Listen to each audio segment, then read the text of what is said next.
n'est pas votre argent qui fera mon bonheur. Moi je veux crever la main sur le cœur. Bonjour chers téléspectateurs. Aujourd'hui nous sommes jeudi et c'est l'heure de votre émission hebdomadaire préférée, Voyage avec les amis. Aujourd'hui, après nous être réveillés le matin, nous avons décidé de visiter Paris. Mais malheureusement, la Bohème de Moscou a déjà acheté tous les billets. Eh bien, pas grave. Peut-être elle ne se rend même pas compte qu'ici, partout à Moscou, il y a beaucoup de culture française dont l'influence sur la capitale est paradoxale. Elle a joué un rôle énorme dans sa formation à la fin du XVIIIe siècle. Les Français ont brûlé la ville en 1912, puis l'ont recréée dans le style empire. Donc, faisons un petit voyage à travers Moscou française et visitons quelques endroits les plus mémorables.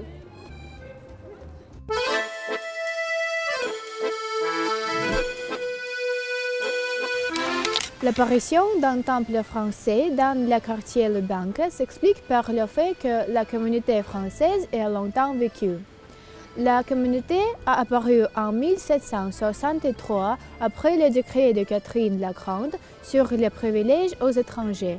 Lorsqu'en 1833 on a posé cette église catholique, il n'y avait que l'église orthodoxe à Moscou. Par ailleurs, obtenir l'autorisation de construire la cathédrale était difficile pendant longtemps. À l'époque soviétique, les abbés de l'église ont été persécutés à plusieurs reprises, mais l'église ne fermait pas. Et même aujourd'hui, ici, les services sont en français.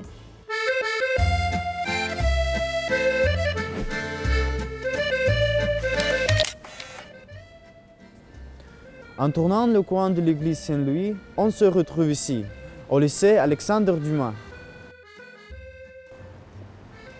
C'est une école française qui se trouve au centre de l'ancien quartier français de Moscou.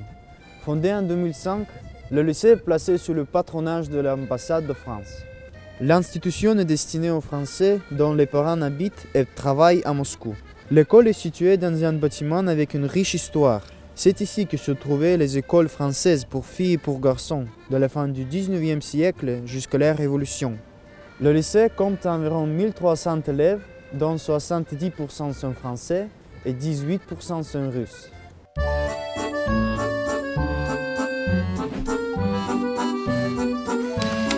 La Tour Eiffel est un symbole unique de Paris. Des millions de personnes viennent chaque année à Paris pour la voir de leurs propres yeux. Mais si nous vous disons que la Tour Eiffel est à Moscou, la voilà, ou plutôt son morceau. Lorsque des ascenseurs ont été installés sur la tour en 1980, les pièces supplémentaires ont été démontées et vendues. Maintenant, nous pouvons les trouver dans la cour du musée d'art moderne.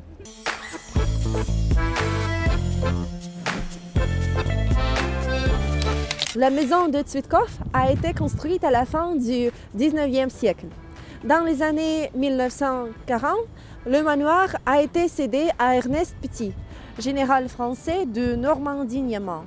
Une plaque commémorative portant les noms des 42 pilotes morts en Union soviétique pendant la guerre est toujours accrochée à la façade du manoir.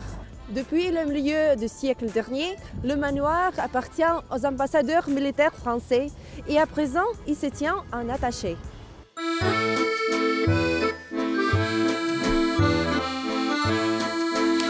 La résidence de l'ambassadeur de la République française est située dans le plus célèbre manoir russe de Moscou, la maison d'Igoumenov. L'architecte a combiné le style russe et le style de Louis XV. En conséquence, un manoir de style pseudo-russe apparaît devant nos yeux, avec des ornements luxueux à l'extérieur et un chic français à l'intérieur. L'ambassade de France s'y trouvait depuis 1938 et en 1979 a déménagé dans un bâtiment voisin plus moderne. Et aujourd'hui, dans le manoir d'Igoumenov, ont lieu des réceptionnistes diplomatiques. Oh, espérons que notre collègue ne sera pas expulsé en France. Eh bien, en tout cas, il a réussi à accomplir sa tâche principale, comme nous tous. Moscou est une belle ville qui abrite de nombreuses cultures. Et vous, chers téléspectateurs, vous pouvez le voir vous-même en marchant sur les boulevards français à Moscou. Et comme on dit, vous pouvez quitter la France, mais la France ne quittera jamais votre cœur. Bonne chance! Les rêves des amoureux sont comme le bon vin.